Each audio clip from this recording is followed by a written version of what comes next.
Ya, baik pemirsa TVR Parlemen dimanapun Anda berada, Komisi 2 DPR RI baru saja melakukan rapat kerja dengan KPU, Bawaslu, DKPP, LAN, dan juga lembaga lain guna memastikan evaluasi program berjalan dengan baik di tahun 2025 saat ini, pemirsa. Nah, pemirsa, di akhir tahun ini tentu banyak sekali catatan yang diberikan Komisi 2 terhadap evaluasi bagi mitra kerja terkait, terutama dalam konteks pemilu dan juga konflik agraria dan juga lain sebagainya yang perlu mendapatkan perhatian penuh agar di tahun depan ini evaluasinya bisa lebih baik lagi dibanding tahun ini, pemirsa.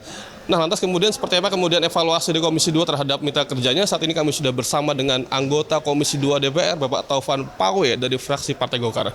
Bapak, terkait dengan evaluasi yang barusan dilakukan, Pak, dalam raker, apa yang kemudian jadi catatan Bapak terhadap evaluasi mitra kerja ini, Pak? Jadi begini, ini adalah rapat kerja dan rapat dengar pendapat akhir tahun.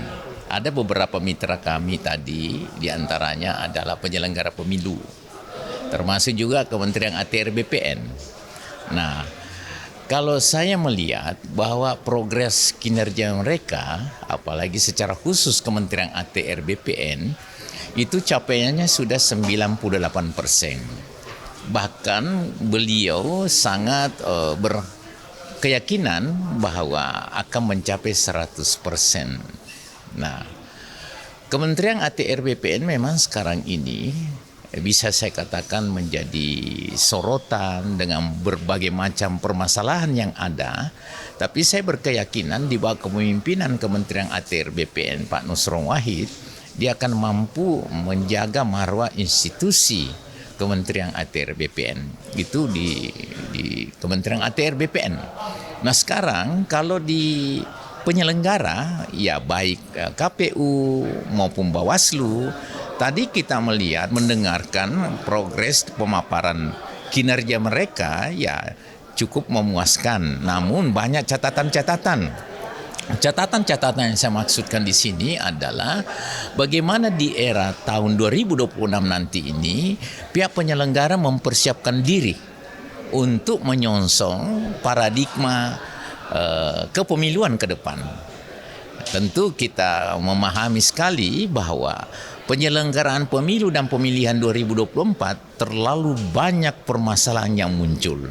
Tapi saya optimis kalau kita melihat teman-teman dari Komisi 2 memberikan support, melakukan pendalaman dan mengkritisi apa yang telah dilakukan mitra kerja kami, maka saya berpendapat bahwa tahun 2026 ini adalah tahun yang menjanjikan untuk kinerja-kinerja para mitra kami. Jadi seperti itu pandangan saya. Pak, lantas Pak, ini kan di tahun depan masih ada efisiensi anggaran ya Pak ya, dan kita tahu bahwa efisiensi ini sangat mengganggu kinerja roda pemerintahan yang ada di kementerian, terutama dalam teknis Pak, kita nggak memungkiri itu. Nah, di tahun depan dilanjutkan efisiensi itu, bagaimana memastikan bahwa kinerja kementerian itu minimal sama atau lebih baik dibanding tahun ini Pak, untuk tahun depan?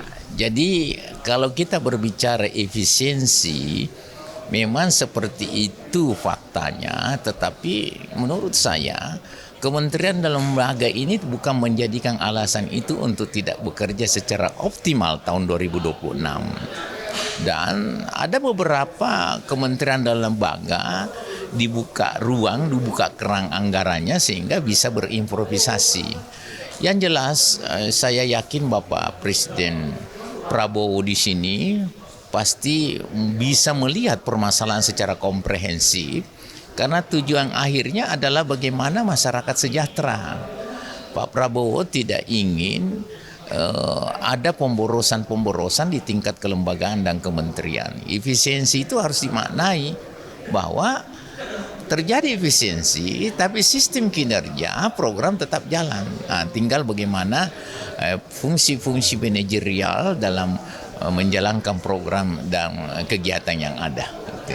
Pak, terakhir Pak, ini kan kita hampir 3 tahun menuju pemilu lagi Pak. Nah, ada nggak satu rencana besar Komisi 2 gitu terkait untuk melakukan perubahan-perubahan aturan pemilu ini Pak? Mungkin terlalu dini tapi ada mungkin kisi-kisi yang bisa disampaikan Pak. Emang kan sudah ada gambaran konkret begitu amburadulnya penyelenggaraan pemilu dan pemilihan tahun 2024. Nah, itu menjadi pelajaran dan catatan khusus bagi Komisi 2 untuk dilakukan pembenahan ke depan.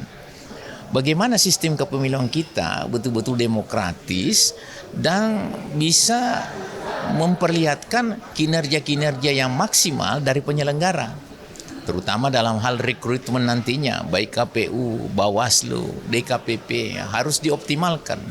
Dan tadi saya tekankan bahwa menuju sistem kepemiluan nantinya tidak ada pilihan lain, harus dilakukan sosialisasi yang maksimal di masyarakat, di tengah-tengah masyarakat, agar supaya masyarakat bisa memahami seperti apa sistem kepemiluan yang ideal, seperti itu ya. Baik Pak Tufan, terima kasih Pak atas waktunya Pak setelah berbincang dengan kami.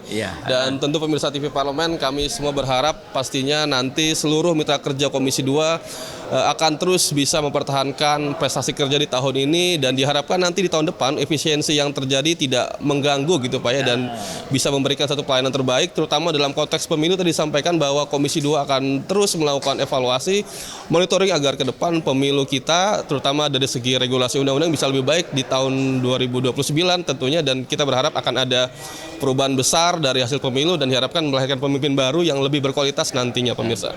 Nah pemirsa, demikian laporan dari kami, kembali ke studio.